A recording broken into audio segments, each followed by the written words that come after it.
এটা কিন্তু দেখবেন আপনারা, ঠিক আছে? তাহলে আপনারাও বানিয়ে মানে খেতে পারবেন, খাওয়ার জিনিস এটা। বাকি যে তিনটা আনারস ছিল ওই তিনটাও আমার এখন কাটার জন্য নিয়ে নিচ্ছে। দুপুরে এত ক্ষুধা লাগছে কি বলবো। তিনোটা আনারসই একদম পাকে গেছে, আর তিনোটা যদি না কাটি তাহলে আজকে নষ্ট হয়ে যাবে। তো একটা দেখতে পাচ্ছেন না, এর একটা, এটা কালকে এখান থেকে সুইটার রাত্রে 12:30টার দিকে দ্রুম করে নিচে পড়ে গেছে। এটার ভিতরে এই যে কাচের বয়মগুলা ছিল, আল্লাহ সারাইছে, একটাও আমাদের ভাঙে নাই, আল্লাহ রহমতে সবগুলা ঠিক আছে। এটা কি আঠা দিছে আমি বুঝলাম না, এই আঠাগুলো একটুও লাগে নাই, যেখানে আঠা আছে কিন্তু তলে দিয়া, কিন্তু এটা আঠা একটুও লাগে নাই, কি আঠা দিছে বুঝলাম না, কিছু বুঝলাম আম্মু না। আনারসের সাথে এই খোসা আর ইয়াও কেন রাখছো? আমাদের সাথে খোসা কেন রাখছি? হ্যাঁ, এটা অনেক একটা গুরুত্বপূর্ণ জিনিস তৈরি করবো, যেটা কিন্তু বাজার মূল্য অনেক বেশি, অনেক দাম। এর আগের বার তৈরি করছি, অনেক ভালো লাগছে, এই জন্য আম্মু আবার তৈরি করতেছে। আবার তৈরি করবো অল্প এটা। হয়ে গেছিল। হ্যাঁ, তখন অল্প করে বানাইছিলাম, তো এখন তিনটা আনারস কাটছি, অনেকগুলা হয়েছে, তো তো এখন আর এগুলো আমি অপচয় করতে চাইছি না, মানে ওটা আমার কাছে এত ভালো লাগছে যে আমি এখন অপচয় করতে চাইছি না, এটা দিয়েও আমি বানাই ফেলবো, তাহলে আমরা মজা মজা করে খেতে পারবো আর কি। একদম পাকা পাকা আনারস, পাকা পাকা আনারস দিয়ে কিন্তু এটা তৈরি হয়, পাকা আনারস দিয়ে। তো আমি এখন বলবো না কি বানাবো, তো কিছুক্ষণ পর এটা বলবো যে কি বানাবো। তো এখন আমরা আগে আনারসটা খাইয়ে নেই, আনারসটা খেয়ে তারপর আমরা এই কাজটা করবো। ইয়া আম্মু যেটা বানাবে ওটা অনেক মজা ছিল। কালকে তো তাসিন বন দিয়েও খেয়েছে না? হুম। হুম। আর এখন আমরা এই আনারস গুলা খেয়ে ফেলবো, আর বাকিগুলা পরে কাজ করবে আম্মু। মানুষ কেন যে সবকিছু এরকম ফেলে দেয় বুঝি না, আসলে আমাদের খাবারের সাথেই অনেক কিছু থাকে যেটা আমরা মানে বুঝতে পারি না, আমরা ফেলে দেই। এই ফেলে দেওয়া জিনিস দিয়ে কিন্তু অনেক কিছু তৈরি করা যায়। এই তো চলে আসলাম আনারসের সেই রেসিপিটা বানানোর জন্য, ও তার বাদ রাখি নেই। আর এরপরে পানি দিয়ে দিচ্ছে বেশি করে। এখন এগুলোকে ভালো করে একটু সিদ্ধ করে নেব। তো ভালো করে সিদ্ধ করতে হবে, একদম অনেকক্ষণ লাগিয়ে সিদ্ধ করতে হবে। সিদ্ধ করার পর কি করব সেটা যদি না দেখেন তাহলে কিন্তু একদম মিস করবেন, কারণ এটা খুবই একটা গুরুত্বপূর্ণ জিনিস, সবারই কাজে লাগে, আর অনেক দামি একটা জিনিস, এটা অনেক গুরুত্বপূর্ণ একটা জিনিস, আপনাদের সবার কাজের জিনিস এটা। সুন্দর একটা গ্রান বের হচ্ছে, একদম পুরো ঘর গ্রান হয়ে গেছে। এই তো অলরেডি সিদ্ধ হয়ে গেছে। সুন্দর কালারও আসছে না আম্মু? হ্যাঁ, এই তো কালার চলে আসছে। তো এখন আমি তুলে ফেলবো, আর বেশিক্ষণ রাখতে হবে না, যা ফ্লেভার বের হওয়ার তা হয়ে গেছে।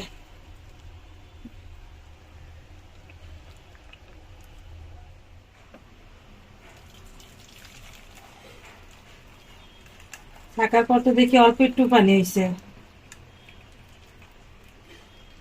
হুম, সব সময় আমাদের সাথে এরকম হয়।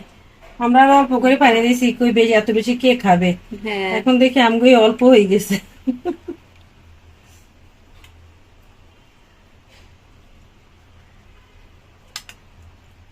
সেটা নেওয়া হয়ে গেছে। এখন এটা দিয়ে মেন কাজ শুরু হবে। হ্যাঁ, এই মানে এই যে এখন আনারসের যে ফ্লেভার, এই ফ্লেভারটা আমরা পেয়ে গেছি, আমাদের এই ফ্লেভারটার দরকার ছিল। হ্যাঁ, এই ফ্লেভারটা এত মজা হয় পরে, এত সুন্দর হয়। যেটা মেইন আনারস ওটার থেকেও বেশি ফ্লেভার এটা। আমি কিন্তু খোসাটাকে ভালো করে লবণ দিয়ে ধুইছি, এমনিতে তো 2বার করে ধুইছি, তারপরে আবার লবণ দিয়ে ভালো করে ধুইছি, মানে একদম ফ্রেশ ভাবে ধুইছি, খোসাতে কোনো ময়লা থাকার চান্স নেই। তো যাই হোক, আপনাদের যদি আরো বেশি সন্দেহ থাকে তাহলে একটু ভিনেগার অথবা একটু বেকিং সোডা দিয়ে ধুয়ে নেবেন, হ্যাঁ এতে করে একদম ভালো পরিষ্কার হয়ে যাবে। হ্যাঁ, একদম ফ্রেশ হয়ে যাবে। আর খোসাটার ফ্লেভার যতটা বেশি হয়, আনারস যেটা মেইন আনারস ওটার ফ্লেভারও এত মানে ইয়া হয় না। এত বেশি হয় না। হ্যাঁ, এত বেশি হয় না। তো চিনিটাও দিয়ে দিলাম। এখন চিনি দিয়ে আমরা কিছুক্ষণ ঢাকনা দিয়ে রেখে এটা ঠান্ডা হওয়ার পরে আমরা এরপরে প্রসেসিং এ চলে যাব। এখন এটা ঠান্ডা হোক আর চিনিটাও গলে যাক। বাইরে অনেক বেশি বৃষ্টি হচ্ছে, আর বৃষ্টি হলে আমাদের একটাই কাজ, এখানে একটা পর্দা দিয়ে দেওয়া, তা না হলে আইপিএসটা ভিজে যায় এখানে।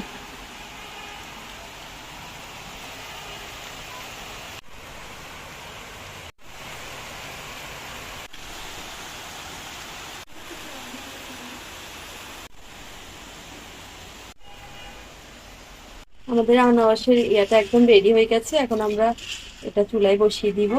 আর এদিকে আম্মু কালকের জন্য প্রিপারেশন নিচ্ছি। কালকে চিন্তা আজকে করতেছি।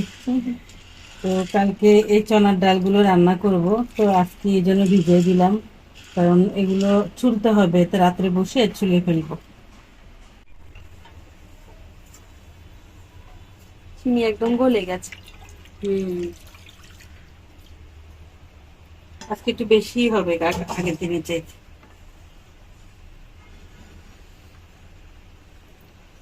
এখন ভালো করে একটু বলক আনিয়ে নিব, একদম ভালো করে বলক আনতে হবে, মানে অনেকক্ষণ ধরে জাল করতে হবে। এখন আমাদের একটু আগার আগারের দরকার, আর এই জন্য আমরা হালকা কুসুম গরম পানি নিয়ে নিয়েছি। এটা এখন দিয়ে দিলাম এখানে, লেড়ে চেড়ে মিশিয়ে দিলাম।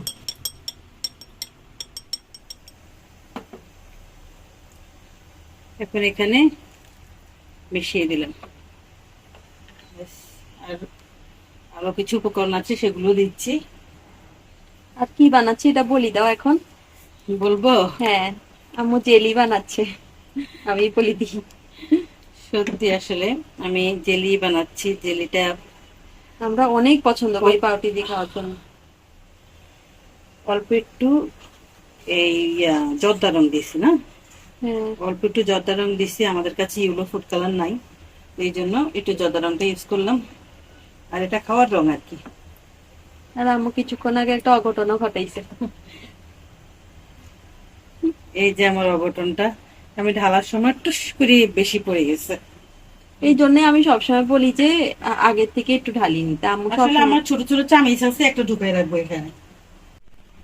এখন সামান্য একটু লেবু রস দিয়ে দিব, লেবু রসের ফ্লেভারটা অনেক সুন্দর হয়।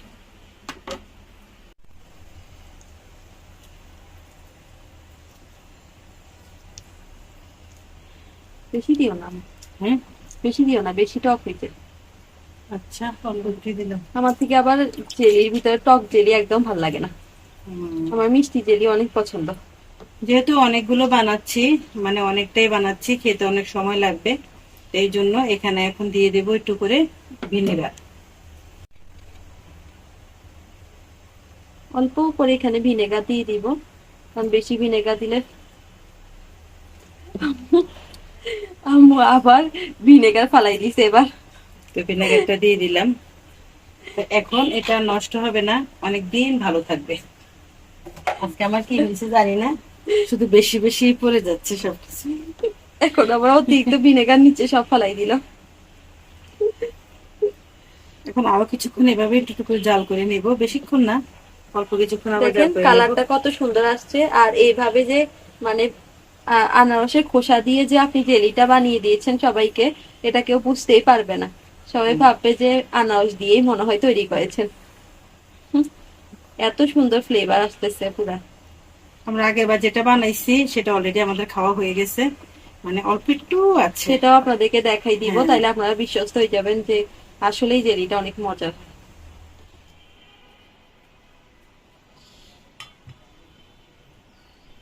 তৈরি হয়ে গেছে আমাদের জেলি, না আনারসের জেলি। আনারসের জেলি। আম্মু না যে আমার জেলির মধ্যে গলাই গলাই সময় গুলাই ফেলি, মানে আমাকে যদি কয় যে আম্মু এটা জ্যাম, আমি বলি এটা জেলি। আর ও যদি কয় যে জেলি, আমি বলি জ্যাম। সবসময় আমার লাগে এরকম হয়। তো যাই হোক, এটা আমরা এখন তৈরি করে ফেলছি, একদম পারফেক্ট কালারও আসছে, একদম আনারসের মতোই কালার। তো এখন আমি এই বয়মটাতে ঢেলে দেব। এটা কাঁচা তোমার তো বয়ম নিছি, বয়ম বড় হয়ে গেছে জ্যামের চাইতে। সমস্যা নাই। এখন কি করব, আর কোনো বয়ম পাচ্ছি না, এই জন্য এটাতেই ঢেলে দিই। কালারটা মাশাআল্লাহ অনেক সুন্দর আসছে। আজকে অনেক বেশি বানাইছি, সেদিন তো অল্প একটু বানাইছি, আর অল্প একটু বানাই অনেকটা আফসোসও করছি, কারণ সেদিন আসলে আলসামি করছিলাম, আলসামি করে অল্প একটু বানাইছি। এখনো হালকা হালকা একটু গরম আছে, তো এই তো রেডি হয়ে গেছে। মানে এমন একটা আমি পেট মোটা এলা বই দিছি যে অর্ধেক হয় নাই।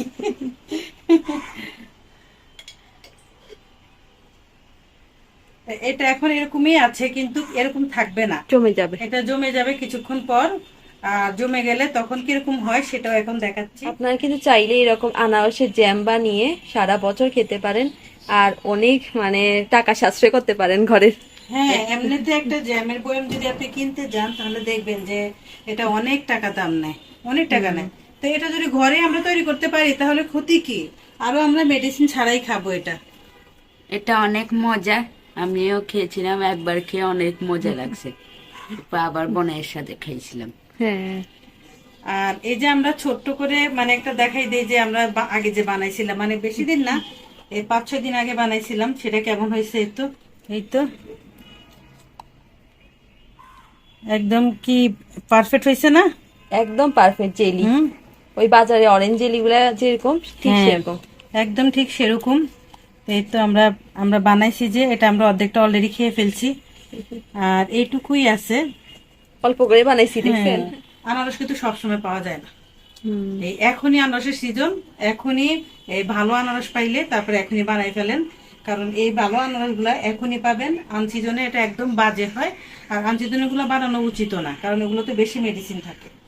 তাহলে আমাদের জ্যাম কেমন হয়েছে, মানে শক্ত হওয়ার পরে কেমন হবে দেখতে, ওটাও আপনাদেরকে দেখিয়ে দিলাম, আর লিকুইডটা কেমন লাগছে ওটাও দেখিয়ে দিলাম। অবশ্যই বানিয়ে খাবেন কিন্তু। হ্যাঁ, একবার বানিয়ে ট্রাই করলে আপনারা বারবার এটা বানাইতে চাইবেন আর কি। আর যে কোনো ফল দিয়ে এইরকম জ্যাম হয়, আম্মু যে রেসিপিটা দিছে ওই রেসিপিটা ফলো করলে যে কোনো ফল দিয়ে এরকম জ্যাম বানাতে পারবেন। হ্যাঁ, কিছুদিন আগে তো আমরা তরমুজের খোসা দিয়েও জ্যাম বানাইছি, আর আম দিয়ে বানাইছি। সবগুলাই মজা তো ছিল, অনেক মজা এভাবে ছিল। এখন খোলা রেখে দিব ঠান্ডা হওয়ার পর্যন্ত, এরপর ঠান্ডা হলে আমরা ফ্রিজে রেখে দিব। হুম, ঠান্ডার আগে কিন্তু ফ্রিজে রাখা যাবে না। ঠান্ডার আগে ফ্রিজে রাখলে জমে না। হুম, ঠান্ডা আগে যদি ফ্রিজে রেখে দেন তাহলে তো ফ্রিজেরও ক্ষতি হবে, আবার জমবেও না। রান্নাঘরের অবস্থা খুবই খারাপ, কি বলবো আসলে, আমি কয়টা ধুয়ে কয়টা করবো বুঝতে পারতেছি না। এখানে মাংস ভিজেছি আজকে রান্না করার জন্য, খাসির মাংস আজকে রান্না করব। তো মাংসটা দেখতেছি কি মানে বেশিরভাগই মাংস এখানে, তো এখানেও আবার 1 প্যাকেট ভিজেছি, এগুলো হচ্ছে কোরবানির মাংস। তো এগুলো ভিতরে বেশি একটু চর্বি, এই যে এগুলোর ভিতরে বেশি চর্বি। তো তা আমি ভাবতেছি যে এখান থেকে এখানে মাংসগুলো মিলাইয়া তারপর অর্ধেকটা রান্না করব, অর্ধেকটা রেখে দেব।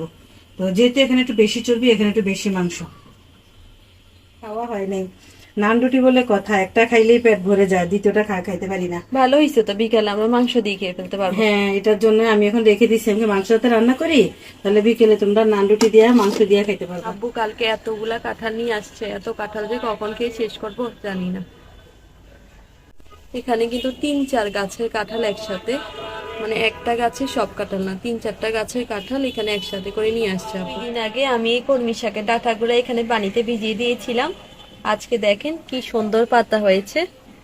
আর এটা কিন্তু আমি ডেকোরেশনের জন্য এখানে রেখেছি, খাওয়ার জন্য রাখিনি। আমার থেকে কলমি শাকের পাতাটা দেখতে অনেক বেশি ভালো লাগে, আর এটা কিন্তু একটু লাল কলমি শাক, আর এই জন্য এটা পাতাটা বেশি সুন্দর।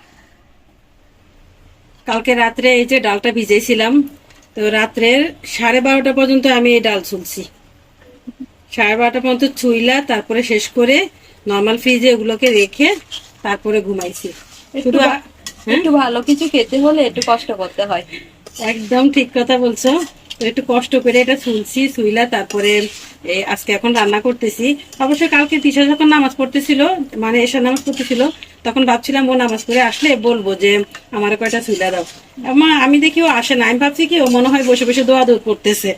এখন ওর যে নামাজ শেষ হয়ে গেছে, নামাজ শেষে ওর ঘুম চলে আসছে, তো ও তাড়াতাড়ি করে বিছনায় শুয়ে গেছে, ঘুমাইও গেছে। হ্যাঁ, আর বলতে পারি নাই। কালকে একটু আমার ঘুম আসি গেছিল, তাড়াতাড়ি ঘুমিয়ে গেছে। হ্যাঁ, তারপরে আমি 12:30 মধ্যে এগুলো শুনছি, আর এখন তো রান্না করতেছি। আলহামদুলিল্লাহ আজকে আর এই তরকারিটা কিন্তু আগে থেকেই বলি অনেক মজা হয়, অনেক মজা হবে। এটা ছোলার ডাল না, একদম নিজের হাতে ছোলা, ফ্রেশ ছোলার ডাল। এগুলো রোজার সময় যে ডাল আনছিল ওই ডালটা আজও রয়ে গেছে, মানে চনাগুলো আজও রয়ে গেছে, তো ওখান থেকে এখন ছুলে ছুলে রান্না করি। তাদেরকে একটা কিছু দেখাতে চাই, এটা কি? এটা হচ্ছে সরিষার ছোট তারা, কি বলে, চারা। মাঝে মাঝে কতগুলো আমি চিয়া সিড পড়ি গেছিল যে ওই দিন রাতে, হ্যাঁ। ওখান থেকে কয়েকটা ছিটাই দিছিলাম। এই দেখেন এখানে ছোট ছোট চিয়া সিডও উঠতেছে। হাসিনে এসব ছোট ছোট গাছ লাগানোর অনেক শখ আমার মতো। সবাইকে এগুলা যখন বড় হবে তখন শাক ফ্রাই করে খাবো। সবাই এখন আমার মতো গাছ লাগাতে পছন্দ করে। মাশাআল্লাহ, অনেক কিউট দেখতে লাগতেছে। দেখ সবগুলা তাকাই আছে। হুম। আজকে খাবারটা অনেক মজা হবে। হ্যাঁ, ও তোমার কষ্টের ফল। গরম গরম ধোয়া ওঠা মাংসের স্বাদই আলাদা। এত মানে দেখতে যেমন মাশাআল্লাহ অনেক সুন্দর হয়েছে, খেতেও কিন্তু অসাধারণ হবে আলহামদুলিল্লাহ। তো যাই হোক, এই তো একদম মানে এগুলো এক সিদ্ধ হয়ে গেছে কিন্তু গলেও নাই, এরকম ভাবেই রান্না করছি। আমার কাছে এই জন্যই ভাল লাগে এই ছোলাটা, চুলে রান্না করতে আমার কাছে অনেক ভাল লাগে। বাজার থেকে ভাঙা ছোলা কিনে রান্না করতে আমার একদমই ভাল লাগে না। এত লোভনীয় যে এখনই খেতে ইচ্ছা করছে। চুলে বিক্রি করে ওটা ভালো লাগে না। না, ওটা একদম ভর্তা ভর্তা হয়ে যায়, ভাঙা থাকে, ভাল লাগে না। আর এটা এই যে একদম সিদ্ধ হয়ে গেছে, এই যে আমি একটা দেখাই, বুঝছো? এই যে একদম সিদ্ধ হয়ে গেছে, খাইতে অসম্ভব মজা হয়। তো আজকে আমাদের এইটাই একটাই তরকারি রান্না করছি, আর তেমন কিছু করি না। সাথে লেবু, কাঁচামরিচ আর পেঁয়াজ নিয়ে নিছি, শসাও নাই আজকে। তো যাই হোক, যা আছে মানে কিসমতে সবকিছু মিলে আলহামদুলিল্লাহ।